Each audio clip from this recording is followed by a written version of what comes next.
Assalamualaikum warahmatullahi wabarakatuh. Bismillahirrahmanirrahim. Alhamdulillahi rabbil alamin.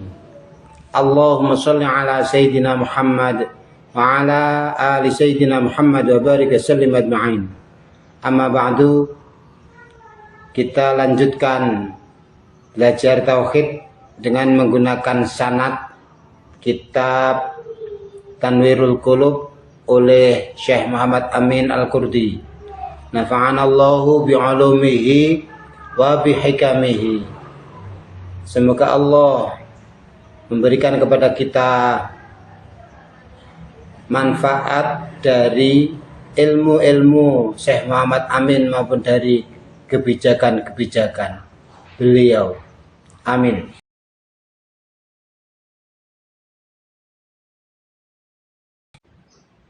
Bismillahirrahmanirrahim. Fajumlatu ma taqaddama minas sifati sittun. Jumlah sifat yang telah diterangkan sebelum ini ada 6 sifat wajib bagi Allah, sifat yang pasti. Kata-kata wajib kalau di dalam ilmu tauhid artinya adalah pasti, sesuatu yang selalu ada, tidak mungkin tidak ada pada yang disifati, berarti pasti adanya. Sifat itu pasti adanya, tidak mungkin tidak ada sifat itu namanya sifat wajib. Kata-kata wajib dalam ilmu tauhid adalah pasti. Sifat yang pasti ada pada Allah yang sudah diterangkan pada waktu-waktu yang dahulu, pada episode-episode ngaji tauhid ini yang lalu ada 6. Al-ula nafsiyatun wa hiya al-wujudu. Yang pertama bersifat nafsiyah, sifat nafsiyah, sifat yang menunjuk kepada zat Allah, yaitu sifat wujud. Saudara-saudaraku yang kami hormati, para netizen yang kami banggakan, bermula dari sifat wujud inilah kemudian sifat-sifat wajib yang lain mudah dirangkaikan masuk akalnya, mudah dirangkaikan pasti adanya. Mula-mula itu sifat wujud ini, dalam artian manusia ketika melihat makhluk, alam semesta, kejadian-kejadian, peristiwa-peristiwa, ini berpikir, pasti ini ada yang menentukan, pasti ada yang menciptakan. Nah, memastikan ada yang menciptakan, akhirnya timbullah sifat wajib wujud itu, menurut akal, menurut dalil akli. Kemudian, tidak mungkin kalau makhluk ada ini terus modelnya makhluk itu tertentu, makhluk itu tertentu. Ada yang di atas namanya langit, matahari, bulan, bintang, planet umpamanya. Ada yang di bawah namanya palung, laut, namanya flora dan fauna di dasar laut, terumbu karang, ada tanah, ada sumber mata air, ada di bawah. Ada di tengah-tengah namanya udara, atmosfer, nah, misalnya begitu. Ini tertentu. Kenapa kok enggak matahari ada di bawah? Ini ada yang menentukan adanya tempat matahari itu ada di atas. Kenapa matahari itu sebelum jadi matahari kok enggak memilih menjadi bumi? Kenapa enggak memilih menjadi pohon? Nah, itu berarti matahari ditentukan menjadi matahari. pasti ada penentunya. Nah, penentu ini pencipta yang menentukan adanya matahari menjadi matahari tempatnya di sana, sifatnya panas, menyinari, dan sebagainya itu. Itu ada penentunya. Penentunya pasti ada, pasti wujud. Nah, itu loh sifat wujud. Wal khamsatu ba'daha salbiyatun li'annaha dallat ala salbi umurin la taliqu bil bari subhanahu.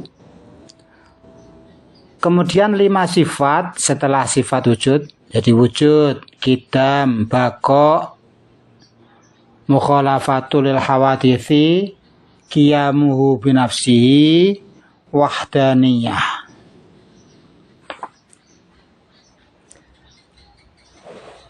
Lima sifat setelah sifat wujud ini disebut sifat salbiyah. Sifat yang maknanya ini menegasikan, meniadakan sesuatu yang tidak sesuai dengan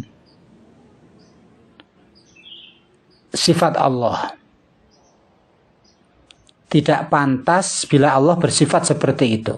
Contohnya, fal qidamu ma'nahu salbul khuduthi. Sifat qidam disebut sifat salbiyah karena meniadakan sifat lawan dari qidam. Qidam itu maha dahulu. Itu berarti Allah tiada khudus. Tidak ada sifat khudus pada Allah. Tidak ada sifat ditentukan adanya.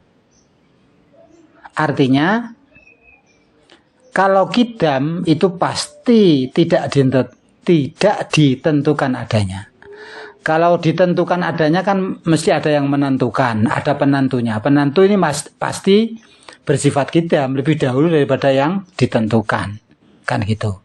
Berarti kalau Allah disebut bersifat qidam, bersifat maha dahulu, maka itu meniadakan sifat belakangan. Ada belakangan, ada karena ditentukan, ada karena diwujudkan. Itu nggak mungkin ada pada Allah. Itu namanya salbiyahnya sifat qidam. Wal baqa'u salbul fana'i. Kemudian sifat baqa, Allah maha kekal, itu meniadakan sifat sirna, sifat musnah, sifat habis. Jadi Allah nggak pernah habis. Para netizen yang kami banggakan, kata-kata fana yang tiada dari Allah, tiada pada Allah, sifat fana artinya habis. Ini coba kita pahami untuk kita amalkan sehari-hari kalau kita sudah paham. Jadi ketika Allah bersifat maha menunjukkan atau berasma maha menunjukkan Al-Hadi, maka ketahuilah oleh kita, yakinilah oleh kita, petunjuk Allah dengan sifatnya Al-Hadi, dengan asmanya Al-Hadi yang maha menunjukkan, petunjuk Allah tidak pernah habis. Hasbunallah wa ni'mal wakil, ni'mal maula wa ni'man nasir. Wa ni'man nasir. Allah sebaik-baik zat yang maha memberi pertolongan. Ketahuilah, karena Allah salbul fana, tiada bersifat sirna, ketahuilah bahwa pertolongan Allah tidak pernah sirna, tidak pernah habis. Allah tidak pernah kehabisan pertolongan untuk menolong hamba-hambanya. Nanti sama dengan rezeki, ilmu, sama. Nggak pernah kehabisan ilmu untuk diberikan kepada makhluk-makhluknya ini. Nggak pernah kehabisan rezeki untuk diberikan kepada makhluk-makhluknya. Karena Allah bersifat baqa salbul fana. Al-baqa salbul fana. Bersifat kekal. Yang kekal itu semuanya. Maha ilmunya kekal, maha memberi petunjuk kekal, dan seterusnya. Kemudian, wal mukhalafatu lil hawadithi salbul mumatsalati laha. Allah bersifat tidak serupa dengan makhluknya. Ini meniadakan sifat serupa dengan makhluk. Allah tidak serupa dengan makhluk. Coba kita terapkan pada kehidupan kita sehari-hari. Antara lain begini sifatnya makhluk itu. Misalnya sifat makhluk memberi pertolongan tenaga misalnya. Tenaga ada batasnya. Makhluk memberi pertolongan uang, bantuan uang. Uang makhluk itu, uang manusia itu ada batasnya. Memberi ataupun memberi hutangan, memberi sedekah atau memberi hutangan. Lah uangnya manusia itu ada batasnya. Kita perhatikan, Allah maha memberi rezeki. Allah maha memberi pertolongan. Rezekinya tidak pernah habis, pertolongannya tidak pernah habis. Karena Allah salbul mumatsalah laha. Tidak ada bersifat serupa dengan makhluk. Seandainya serupa dengan makhluk, ya Allah kadang malas menolong. Allah itu tidak pernah malas. Allah tidak pernah repot. Artinya repot sampai tidak bisa melakukan hal yang lain karena satu kerepotan. La yashghaluhu atau la yashghaluhu sya'nun an sya'nin. Tidak pernah Allah direpotkan oleh satu hal sehingga melupakan melakukan yang lain. Allah tidak pernah repot. Ketika menolong orang-orang ada di benua Asia misalnya, ketika itu Allah tetap al-baqa. Allah bersifat tetap mampu menolong pada saat yang sama orang-orang yang ada di benua bukan Asia, di benua Australia, benua Afrika, benua Amerika. Ketika Allah memberi makanan flora dan fauna yang ada di dasar laut, pada saat yang sama Allah tidak lupa untuk memberi makan kepada capung-capung yang ada di udara dan seterusnya. Jadi Allah berbeda dengan makhluknya. Wal qiyamu bin nafsi salbul iftiqari ilal mahalli wal fa'ili. Kemudian Allah bersifat maha ada dengan sendirinya.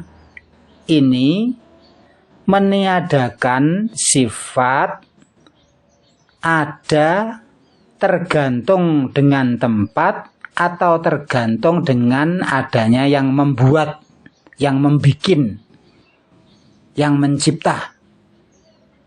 Tidak.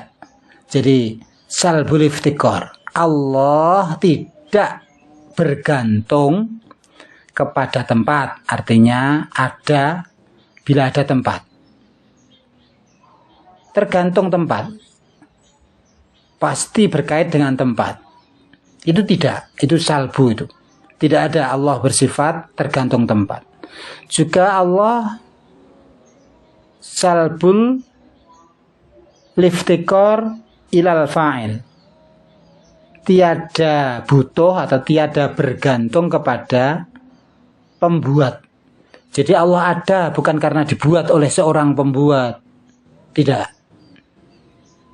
Coba bedakan dengan makhluk yang lain. Nah, dengan makhluk yang lain. Maaf.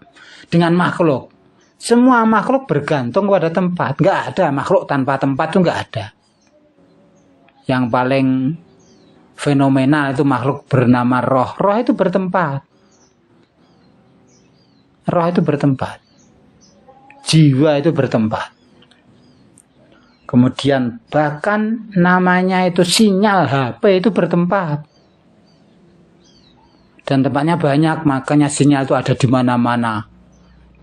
Di kota sana, di provinsi sana, di provinsi sini, di kota sana, di kota sini ada sinyal HP. Nggak kelihatan, tapi itu bertempat.